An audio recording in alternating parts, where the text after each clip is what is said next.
sulit hat tak buat. Orang yang ulama sendiri yang le ilmi, orang yang le ilmi, punya penyakit lain gebah, tapi yang hek hat bah yang ke penyakit dengki. Pulau mbak yang hana ilmi, yang naik ilmi sendiri cukup jai ubat saja ke, puas pulih penyakitnya. Gede pegak. Pakan ulama tamang dalam neraka. Pungang ketinggai temayang, hana ketinggai temayang. Ketinggai puasa, hana ketinggai puasa. Hana kebuat kebaikan lain ke kheng kegop, hana ke kheng kegop. Tetapi bil hasadi. Bila berahli Rasulullah, sitatun yadkhulun nara bisitatin. Nambah kelompok manusia tamang neraka dengan nambah macam yang berbeza-beza. Masing-masing nak sebab tersendiri dalam neraka. Punya pemimpin dalam neraka kengen dosa hana semayang, kengen dosa hana puasa, tetapi dengan kezaliman dia ada umat dan ada rakyat. Orang mekat pakan dalam neraka, at-tujar bil khianah.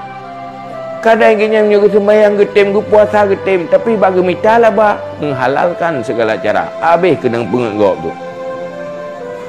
Tamu dalam neraka dengan khianat. Karena orientasi kayaknya mita rezeki, mita lah bah. Waktu itu, punya tak temengut baru lo lebak, gitu mengut.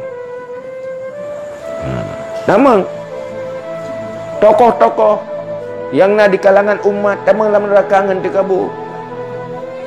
Sombong yang hayu perkira paling hayu dengan orang lain, hina ke pandang orang lain.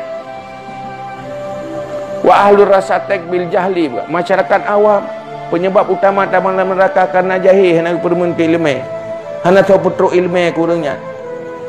Lalu gelamblang kero, lalu lautan kero kena, hantam truk ilmu keganya. Rupanya truk rumai dia lamblang kero kena tengah-tengah. Pada dapat kaya berarti bau jauh belang. Tak berkajian ibadat pergi berah sibuk jauh lampu. Watih hana sibuk berah hek ke. Watih hana hek ke berah tinggal pun lejak bawai. Pokoknya nak saja yang kayaknya hantu pada depan ilmu, hantu pada depan ibadat. Tapi ulama berah, orang yang naik ilmu bila hasadi dengki. Hak agai hek te kompak. Ya ke. Ya tak peraya kanya kan ada dia. Ya tak perah lebih kanya kamu ribu tahun dia. Sehingga kalau dia miagam, hanjut na miagam lain. Hai dengan kompak.